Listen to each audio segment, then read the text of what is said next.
School of Education.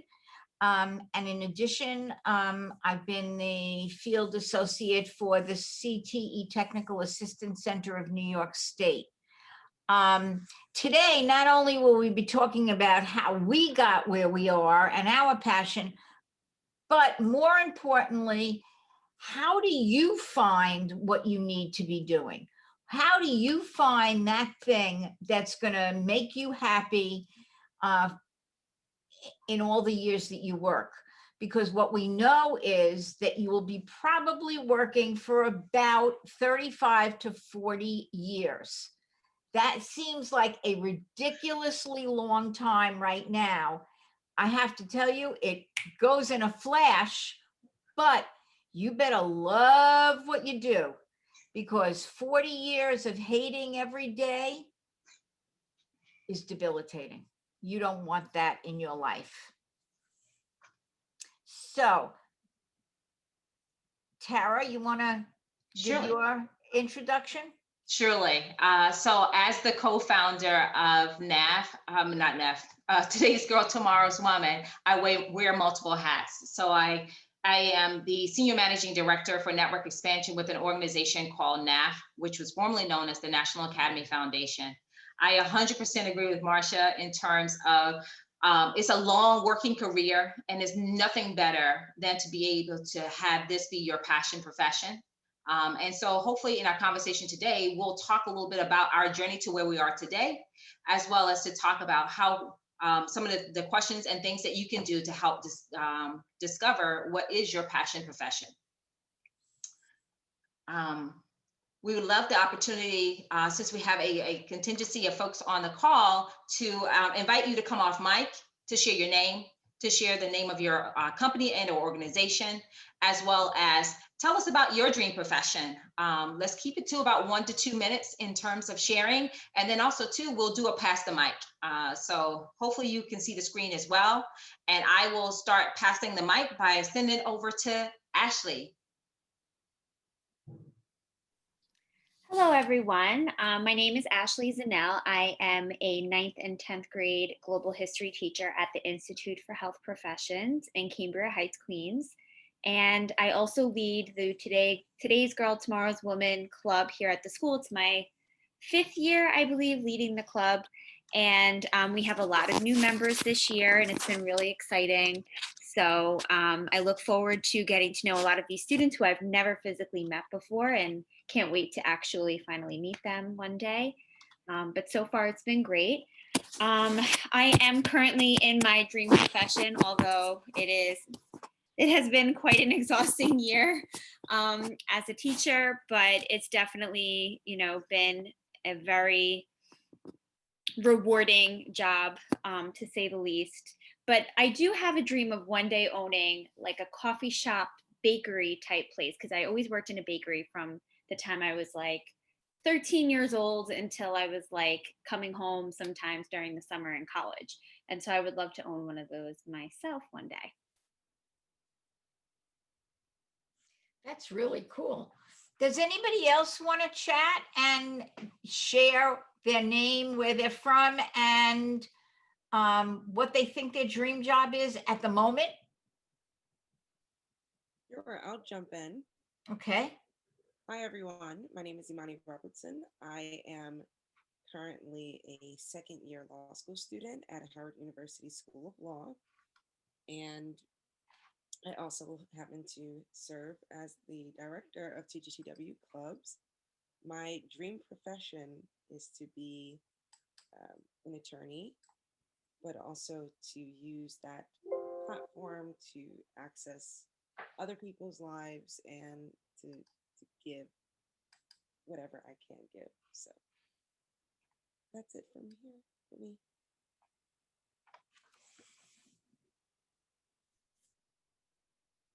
Thanks, Imani. Anybody else? Okay, I'll go. Hi, my name is Melanie.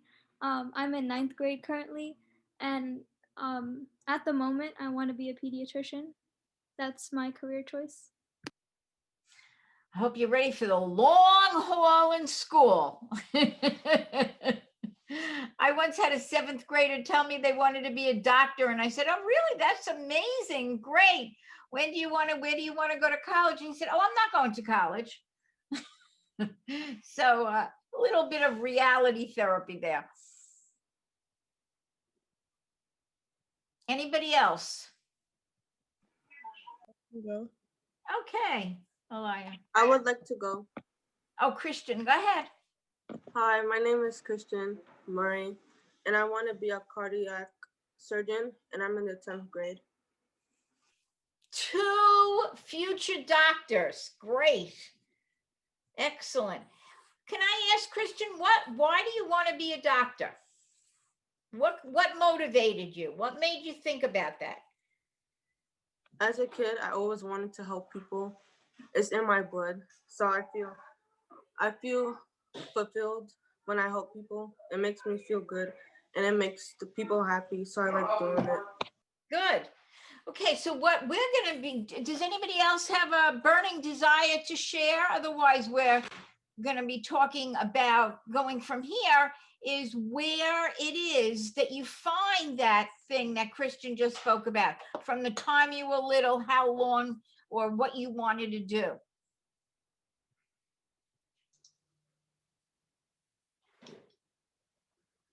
Okay, so let's keep this party going.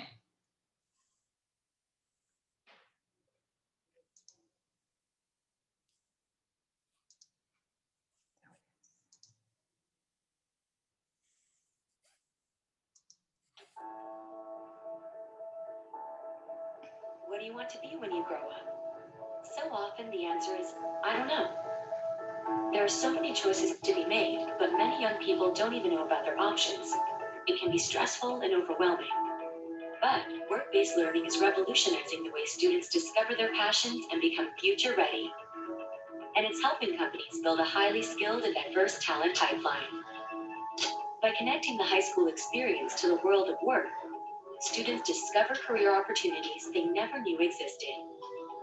Then they can make informed decisions about the career path that's right for them. NAF's approach to work-based learning follows a continuum. Students first build awareness of a wide variety of careers. Guest speakers, workplace tours, and career fairs help students imagine what's possible. Students then explore and develop their interests by connecting with industry experts. Professional guidance, job shadows, and mock interviews and students' understanding of the professional world. Lastly, students put their skills to practical use through paid internships. This builds their professional network as well as their resume. Internships help students establish relationships and make a strong foundation for career growth. The process of work-based learning ensures that students are better prepared for the workforce and that they can confidently answer the question, what do you want to be when you grow up? Now, this is where you come in. Your story can be the inspiration a student needs to discover their future. When you play an active role in education, your impact is exponential as these skilled and diverse students become employees, ready to take on the challenges of tomorrow.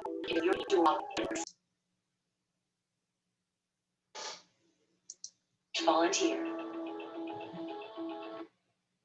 And we hope that that little intro video really does help to, and this conversation today, to spark some of the things that are already a part of your network. So many of the young ladies that are on the call today are a part of Today's Girl, Tomorrow's Woman. And our vision for Today's Girl, Tomorrow's Woman was so that young people like yourselves can meet and interact with professional women who could support them in their journey to ultimately success as they define it. So I'm very excited about this conversation we're having and hope that it continues to be a catalyst as you discover what your passion profession is. So with that being said, Marsha, you want to take it away? Sure. What the statistic that's on the screen right now is pretty startling, because that's about the time that many of you will be beginning your careers in another 10 years, maybe 8 years, 7 years. And 85% of the jobs that will exist then don't exist now. So to say that I want to be a blank may not be what's going to be there when you are ready to get into the world. For instance, we were searching for some things. I mean, talk about electric cars.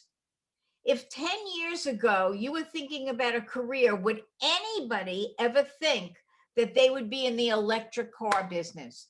Or think about when you were in kindergarten. What jobs existed then? What careers? What areas? Not anything to do with CDs, anything to, oh, look at the technology differences. Even, this is a funny one, I think, toll collectors. There are no toll collectors. All of them, so many jobs change.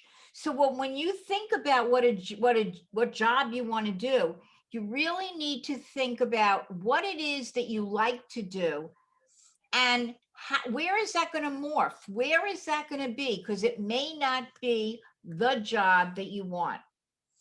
I've been teaching for a very, very long time. And when I first started teaching, I taught shorthand. And that's the thing that people took when they were secretaries. That doesn't even exist today. If I said that's the only thing I want to teach, I'm a shorthand teacher, I would have been out of a job long ago. So what we need to know is what skills, abilities, and talents do you have, and where do they fit in to this big picture of specific career pathways, not just a career. Marsha, that's a really great point, because I think about I believe, Melanie, you said that you wanted to be a pediatrician? Yes, I did. And I think about today, like where we are, especially in terms of the pandemic, and many of the visits are being done by telemed.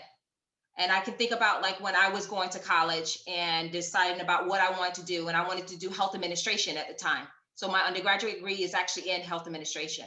And I think about the concept that we were thinking about at that particular time. It was called a doc in a box, what you now know as urgent care. So many of you have maybe have gone to an urgent care facility and knowing that how that idea morphed into what we have today in terms of an urgent care facility. But then now thinking about patient care, and majority of the patients that are being seen right now, especially if it's routine, is going to be through telemed. And so how do we now take that to the next level in terms of like our smartwatches that we have, and how that plays a part in delivery of care? So we have to always be thinking about, well, what's next, and how can I be a part of what's next? Miss Ashley mentioned before about this is her dream job, except that this year it's a totally different thing called school. As I mentioned, I'm a professor at Hofstra, and I've been teaching a lot of years. This year I felt like a first-year teacher. I never had to think about Nearpod, this,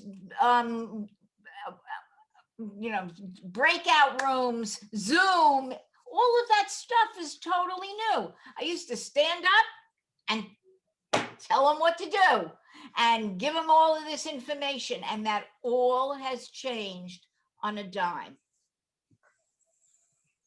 It's been an amazing journey, and I just applaud everything that you are doing right now. So I want us to also stay in the frame of this is where we are now, where the ways that we have been able to pivot, the resiliency that you have, the grit and determination that you have is absolutely amazing. And I want you to also start to think about not only what your passion is, but also to some of the skill sets that you've developed and you've honed. Right now, every one of your resumes should be referencing the fact that you have such strong technology competencies. Those are going to be like gold.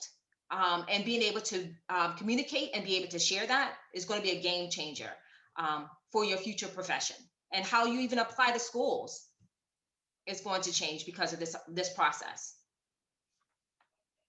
So let's delve a little deeper in how we're actually going to discover our passions. So we're going to take the frame of that this is a conversation. And so please feel free to interject through the conversation. I'm going to bounce a few questions off to Marsha, and Marsha is going to answer, and I'll do the same. And if you have some things that you want to share, please feel free to do so. So Marsha, what makes you to forget to eat? In other words, what do you get so lost in that you completely lose track of time? Is there such a thing? Does that happen for you? Not often that I forget to eat, but forget to sleep maybe more. However, reading a good book, and I'm a passionate knitter. I could knit and forget that the world exists. I could read a book and forget the world exists. So those two, I think, are my forget to eat passions. And so do you think that you're, in terms of reading a good book, are the types of books that you're reading, are they connected to your profession, or these are reading for pleasure, reading for information? What are you reading? Both. Both? Right now, I'm reading a book on teaching students about critical thinking, and I'm fascinated with it, how Mm. important that is. But at the same time, I just finished a book called The Girl with the Louding Voice. Amazing. So variety. Nice. I know that I've gotten some good book recommendations from you, and I know even with today's Girl, Tomorrow's Woman, we've actually had a few authors be our keynote speakers. So typically, if we're going to invite an author to come in to be a keynote speaker, we will read at least one or two of their books. So I think Regina Calcaterra was one of the authors. Marsha, I can't remember last year's author, because I think we ended up reading like 4 of her books. Do you remember the author's name from last year? Yes.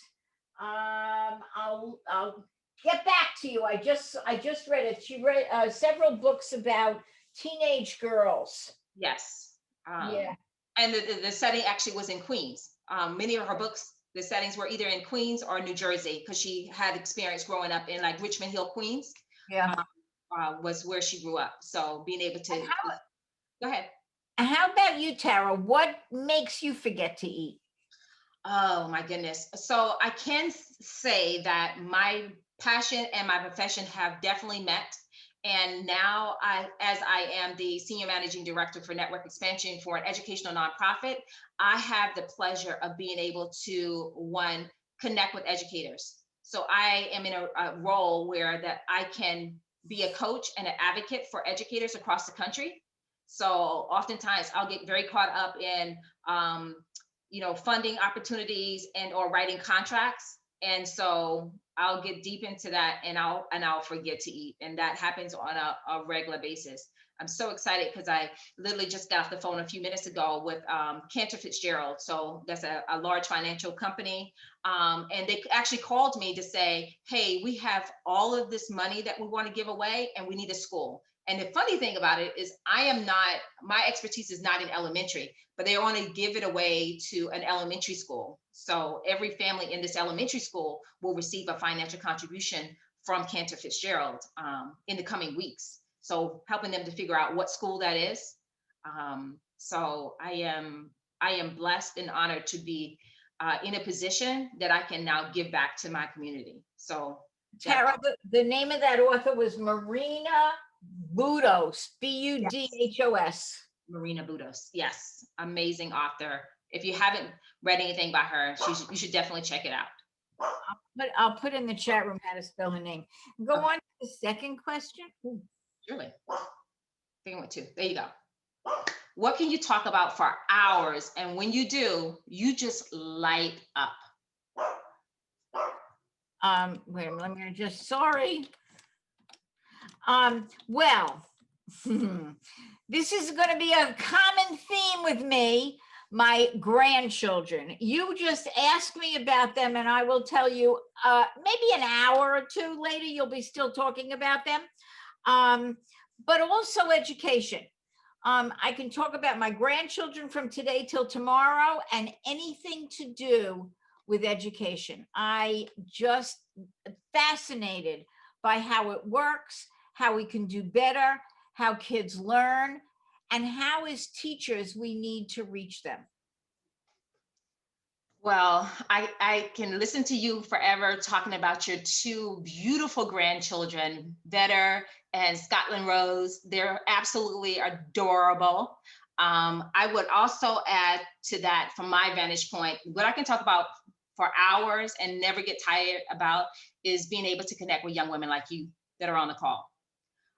Because I knew what this type of experience did for me when I was in high school. And I want to be able to be of service to you and make sure that you have a broad network of people that are supporting you and guiding you in your desire for your level of success. So anybody that'd be willing to listen to me talk about today's girl, tomorrow's woman, whether it be getting funding, participating in any of our conferences, opportunities, scholarships, networking, mentoring, job shadowing, all of those things, I am ready to have the conversation about it. So if you know a woman that, hey, she would be great for any of our Today's Girl, Tomorrow's Woman conferences, or you have a younger sister or a cousin or a friend that they might be interested at another school, listen, please share them, send them our way, and we'll be happy to connect with them.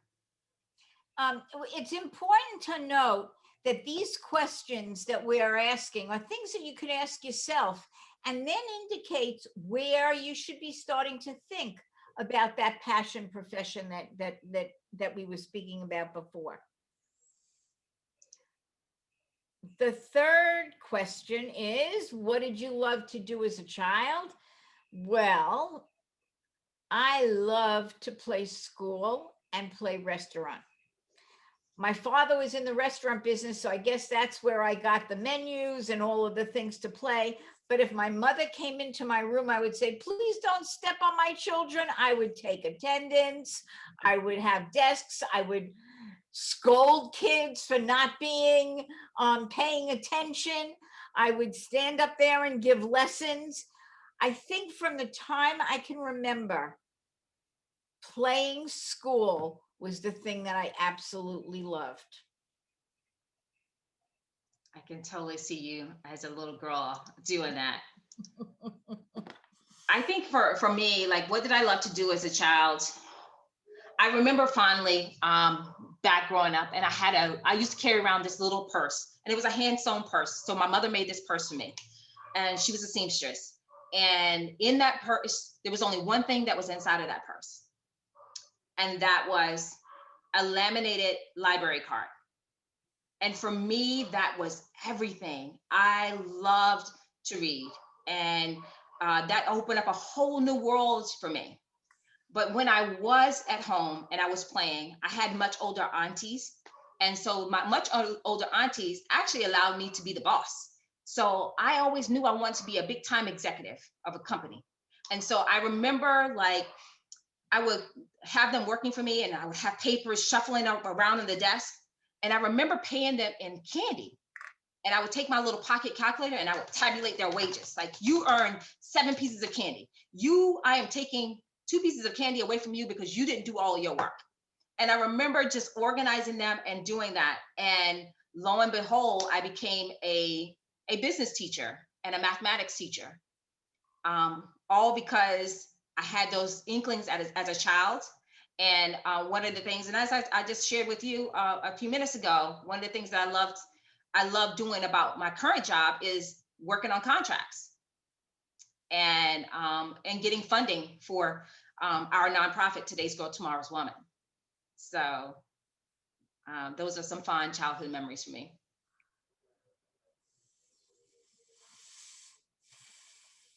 All righty. If you could be remembered for 3 things, what would be your legacy? And I asked that to Marsha, but I would also ask that to anyone if they want to chime in, because I think this is a really good one. Yeah, I think 3 things. One, going back to those 2 little kids, raising 2 amazing women. I have 2 daughters, and that, knowing that they are amazing people, good people, caring, and raising terrific children is one legacy. All of the students that I've had, just the other day, I spoke to a student that I had, I know, you'll be shocked, in 1972. She has since retired as a principal of a school. and I still have a connection to her. All of the students that I shouldn't say all, but many students that I've had for years and years and years are still part of me. They still write to me, they email me, they call me. That kind of a legacy is just irreplaceable. And I guess that last thing is making a difference in the world. That is important to me. When I'm no longer teaching, when I'm no longer here, will people smile when they say my name? That's beautiful. Absolutely beautiful. And I know you, and you are my mentor, Marsha, and I can say every bit of all three things. I would definitely say that those are beautiful legacies that I've had the pleasure of witnessing. Anyone else?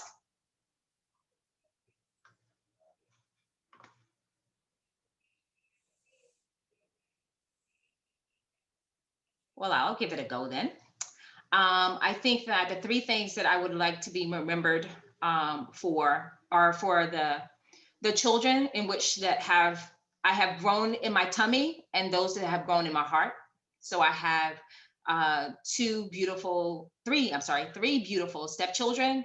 I have my son who will be turning 30 next month, as well as my students who have just called me Mama B, and I continue to allow them to be Mama B, Mama B for them, and that they allow me to continue to be a part of their journey.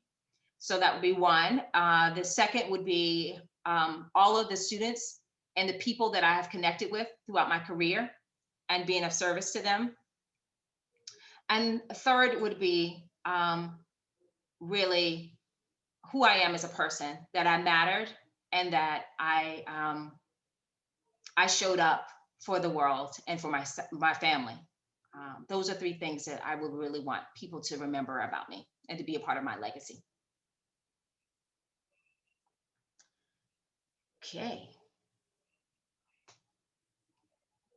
And next up we have, if you were financially secure, what would you do with your time? Again, these are indications of the kinds of careers that might fit you. One of the things would be to volunteer with children, to either read to them, teach them reading, be a mentor to kids. That would be something that I would like to do. And on the side, teach knitting. I would love to have other people have the passion that I do. That would be awesome. I think that if I was financially secured and I had the time, what would I do with my time? I would devote all of my time actually to Today's Girl, Tomorrow's Woman. That is how strong and passionate I am about Today's Girl, Tomorrow's Woman. And I'll tell you all a little backstory in case you hadn't heard it before, is that I actually had the idea because, once again, when I was younger, there was someone that did it for me, opened doors for me, saw more in me than I perhaps saw in myself, as well as making those connections for me. So I wanted to do some type of conference, some type of experience to support young women and connecting them to professional women who may look like them, represent them, that they could see themselves in, and vice versa. So I went to my supervisor at the time, working for the largest school district in the country. So you all know which one that is. And my supervisor said to me, no, not now, maybe some other time, maybe in a year or two, you can come back and revisit this idea. But I had that same day, I had lunch with my mentor, Marsha Iversion. And so I told her, and I said, well, she's like, oh, how's things going? And we were kind of checking in. And she said, you have any ideas what's going on? What are you excited about? And I said, well, I was excited about this idea to do this thing for young girls, but my supervisor said, not now, maybe another time. And so she says, well, tell me more about the idea. So I start talking about the idea. And next thing I know, she pulls out a notepad. And if you know Marsha and have ever seen Marsha, she always walks around with this long legal pad and a pencil, not a pen. And she's like writing on this pad. And I'm like, what is she doing? And she says, okay. And I said, so why are you writing all this stuff down? She says, because we get ready to do this. And that was actually in January. We were having this conversation. And lo and behold, I was like, we're really going to do this? She's like, yeah, we're really going to do this. And 3 months later, in March, 7 years ago, well, about to be 8 years ago, we started Today's Girl, Tomorrow's Woman. In 3 months, we planned that entire conference. And was just like so blown away by what we started and how much we've evolved. So we've evolved so much from just doing that conference and having a small cluster of women in our own network, not anyone that we did not know, everyone that volunteered from that experience, to thousands of people that have been impacted by the conference over the last 7 to 8 years, as well as being able to evolve into Today's Girl, Tomorrow's Woman clubs, as well as to our scholarship, to have our director of Today's Girl, Tomorrow's Woman clubs on the call, Imani, also a former student of mine, whom I love dearly, as well as Courtney, Marsha's daughter, who consults and helps us with our marketing and laying all of those things out. And Joni, who's now joining who's on the call as well, who's joining our board, because we're starting this as our own foundation and nonprofit, specifically to do this body of work. So long story short, that's what I would be doing with my time. I wish I said that. I should also mention that I have a former student of mine on the call. I just noticed. Heather O'Gara was a student of mine at Hofstra, so that's pretty cool that she's still involved. Beautiful. So what is working well for you in your current life, and what do you find fulfilling, meaningful, enjoyable, and important?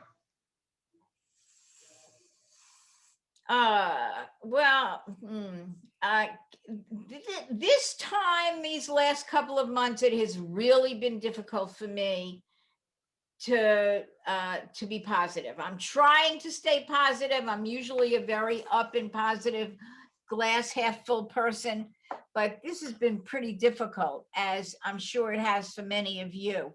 However, again, working with young people who have a passion for education and influencing them and teaching them how to be effective educators in 2020 and 21 and 22 is pretty meaningful and fulfilling. I just finished the semester at Hofstra with 4 student teachers, and all 4 have jobs. How amazing is that? So that keeps me very fulfilled. And of course, I can't forget those 2 little kids who fulfill me in every way. They both call me Go-Go. And as soon as I hear that, my face lights up.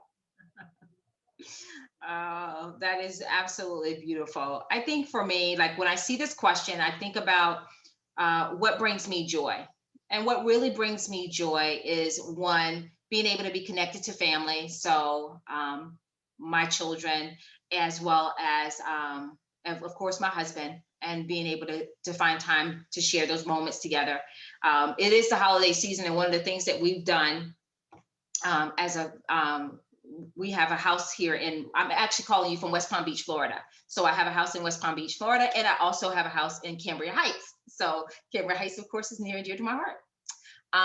But we decided to do an advent calendar this year with little doors on each day. And so we decided to write little messages on each of the doors to think about things that we could do together and have experiences. So we'll say we're going to watch a Christmas movie, or we're going to bake a dessert together, or take a walk together, or go for a swim, those types of things. So those moments have really brought us so much joy. And I find pleasure in that. And one of the other things is my team.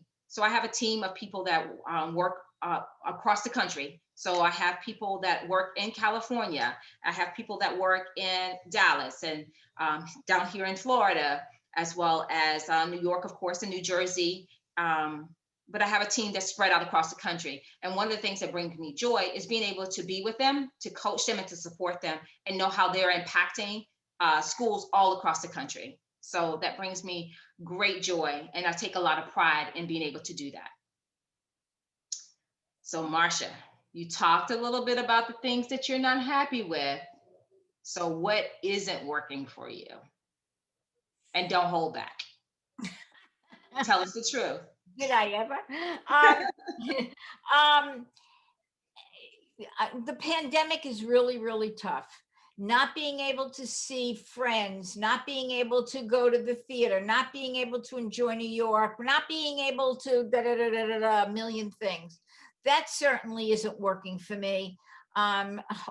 Praying that 2021 will be a lot better. But in terms of my career, and in terms of my working life, people who look for the easy way out, who don't give it their all, who aren't genuine about their motives, that makes me very, very stressed. And I quite honestly find myself saying, I can't be involved. I can't, it's a waste of my time. Fair enough, fair enough. And I could definitely relate to that. What isn't working for me is probably the number of people that are dying across the country because we don't have the resources and the economical and educational gap that exists in our communities. That stresses me out.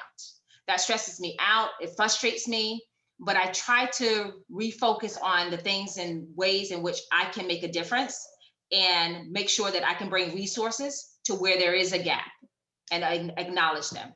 For me, those are my biggest stressors. When you look at these 7 questions, the big thing is the takeaway should be looking at all of those things. What's going to make you happy? 40 years, and I just use that as a number. 40 years is a very, very long time. What's going to make you happy? What kind of a profession do you want? Where do you want to work? What does this look like? What kind of people do you want to be involved with? What's going to make you happy? That's where you look and you say, okay, here's my skills, my abilities, my talents, my love, my passion. And now what kind of a career is going to make all of those things come together? What's going to create that passion profession for me? I often say that you could tell me, you could give me $1 million to be a forest ranger, and I would say thanks, but no thanks. I would hate that job. Doesn't matter. It's a great profession, and obviously they make a big difference in people's lives, and we need them, but it's not for me. I don't like being outdoors. I don't have an affinity for, that kind of a life, that kind of a career. And Tara just put into the chat room, passion, which is what we're talking about, plus opportunity does equal power. And it leaves you with how you can make a difference in the world. Power in your community, power in your family, power in your life, and power in the world.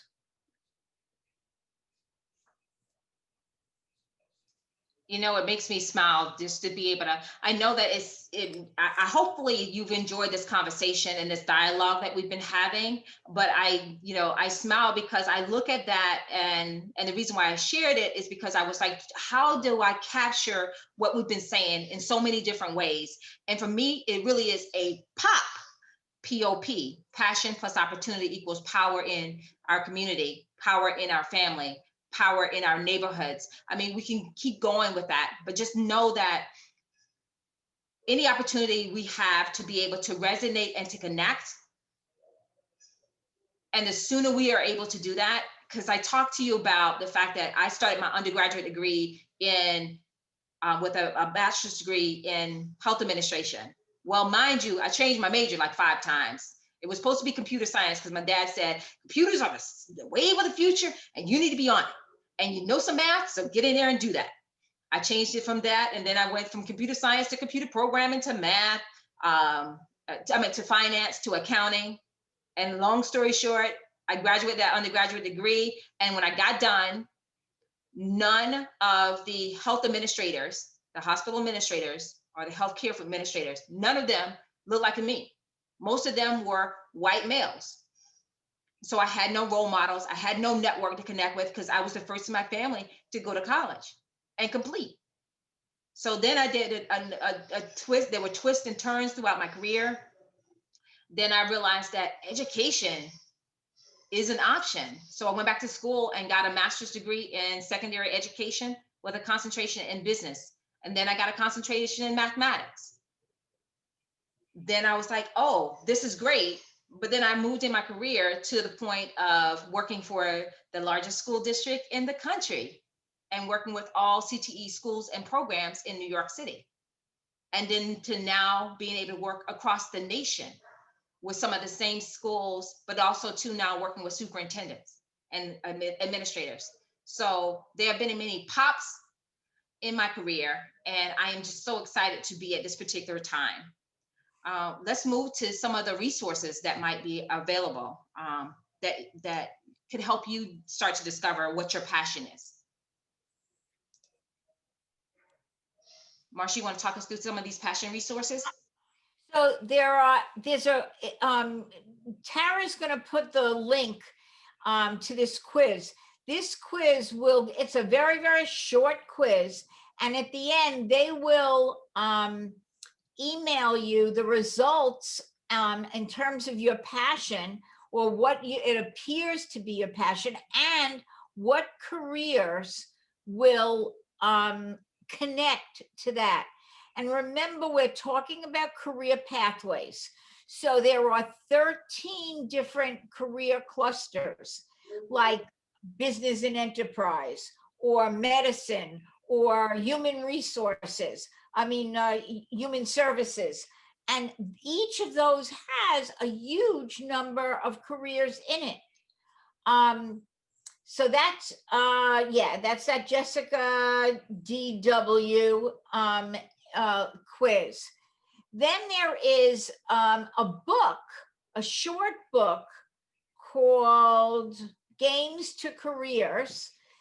And it is by somebody whose theory it is, and similar to what we were talking about. What did you want to do as a kid? Those games that you played as a child are really some of the indications of where you should be as an adult. That book now is online, free. And again, Tara's going to put the link to that. And you're more than welcome to look at it and read it and say, maybe this is something that I should be. Maybe those 2 people who want to be doctors convinces them, absolutely. But maybe after thinking about it and reading about it, you say, you know what? I want to be in a health profession, but maybe I don't want to do that. Maybe I want to be a psychologist. Maybe I want to be this, or I know I thought I wanted to do it, and yes, that's it. And that woman, Sue Gubing, who wrote that book, talks about your career DNA. And again, Tara will put in a link, and it will be on our website, the career DNA. It's also a quiz, and it tells you not, the first one was your passion, but this is those things that you like to do, those things that you should do, that you're good at. Remember, I could say, oh, I want to be a basketball player. I love basketball. I'm 5 feet tall. Don't think so. Some reality therapy needs to be in there. I'm never going to be a basketball player, but I never even could. But could I have been, if that was really, really what my passion is? Might I have been a writer? I mean, a sports writer, or a sports agent, or a sports photographer. So there's ways to take your skills, abilities, and talents and look in the mirror, be honest about it, and then say, maybe I have to look somewhere close to it and make a difference that way.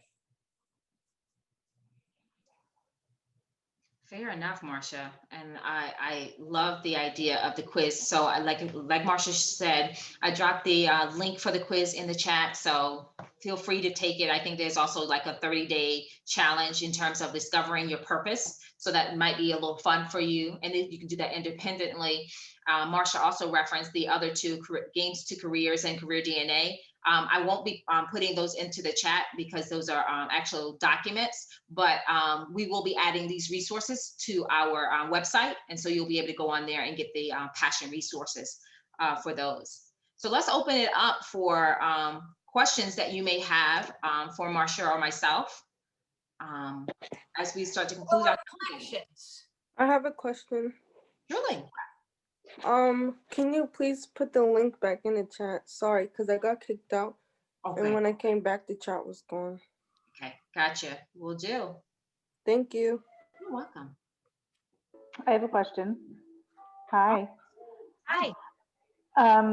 Did either of you have ever have jobs that you kind of took along, in the past number of years throughout your careers that you really, really disliked? And if so, what did you learn from them and implement them into what you do now?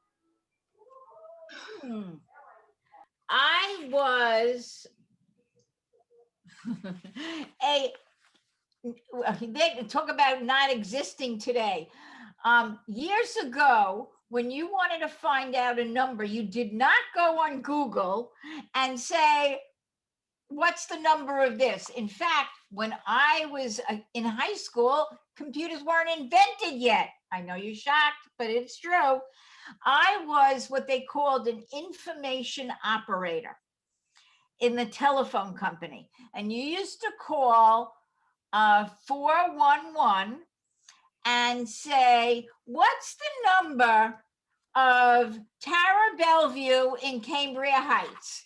And somebody actually looked through a book called a telephone book that doesn't exist today and gave you the number. I hated the two things. One is I hated the fact that I was alone in a cubicle talking to no one except when this phone rang. And the second thing is people were rude. They thought I was an idiot. And if I couldn't find the number, sometimes it was that they gave me the wrong information, or they spelled it wrong, or they didn't know. They would scream at me. And I did that for the summer between high school and college. I hated that job. Oh my goodness. Thank you, Courtney, for this question. I will say that my nightmare job was similar. I was a telemarketer. So people calling you and asking you if you want to subscribe to these magazines. And boy, can people be rude and crude. And it was awful because I hate selling, but they kept telling me, you have such a great voice. You get them on the phone and you're talking to them. And I said, but do you understand what they're saying to me? So I did that for a matter of about 2 months. And then it was just like, I can't do this anymore. I cannot do this anymore. So yeah, telemarketing not great. This was before they had the do not call list. They probably started it after I had that job to make sure that nobody else can just call randomly. Do you think that looking back, either of you could say that you actually learned some skills in a way that maybe actually helped you in the rest of your career? Maybe Yes. not, but Yes, I think what it taught me was that sometimes students don't understand. And rather than, if they make a mistake or they don't understand, it's my job to try to help them rather than be, wait a minute, I just told you that. How could you not know what I'm saying? Because there might be either I didn't explain it correctly or they didn't hear it correctly. Because when you have that communication model, there can be areas of uncertainty or confusion. And I think that it helped me to have compassion for people who may not be definite. That's a really good one. I probably would add the fact that naturally I'm actually an introvert. So I'm very quiet, I'm very reserved, and most people don't realize that. But that job helped me to, one, be more personable and start to identify more with people in a more outwardly facing way. So I've learned that I have the ability to turn on my introvert and extrovert switches as I need them. So definitely learned something in that process. Courtney, great questions. And we did not plan this beforehand, so this is all Courtney. Tara, do you think that we were talking in terms of our planning about ideas for our future and people giving us their snail mail addresses should, just because it's 5:27, if just in case people start to need to get off? Wonderful. Thank you for the segue. So just a reminder to check out our social media platforms so you can find out more information about us. And we're up on Facebook, we're on Instagram, and we have a YouTube channel where this meeting, this session will also be shared once we edit it down and get it ready for the YouTube channel. In addition, we have a virtual speaker series. So we're very excited for the next one that's coming up. Imani, who's on the call, will be doing getting in and getting there, the college application process and the college experience. There is the KPMG scholarship that is coming up, and I think it's due in January. So definitely, if you are a senior, definitely join that session. And if you're getting an early start, I applaud you. And then the more you know, the better off you will be. Continue. All of our sessions are from 4:30 to 5:30 Eastern Standard Time. You can email erobertson@todaysgirl.tomorrowswoman to learn a little bit more. And we would love to have your mailing address so that we can send you a little thank you from the Today's Girl, Tomorrow's Woman team. Normally we give out our swag bags at the end of our conferences. So we weren't able to have our in-person, but we have lots of goodies that we would love to share with you. So if you would like to provide us with your email address, not your email, your mailing address, we'd love to send you a little something as a thank you for joining us, and hope to see you back for any of our many sessions that we'll have over the coming months as well. And if you have any questions for either Tara or me, you can reach either one of us. I'm M. Iverson at todaysgirltomorrowswoman.com, and Tara is T. Bellevue, Bellevue at todaysgirltomorrowswoman.com, and we will be happy to respond. Thank you all so very much for joining us today.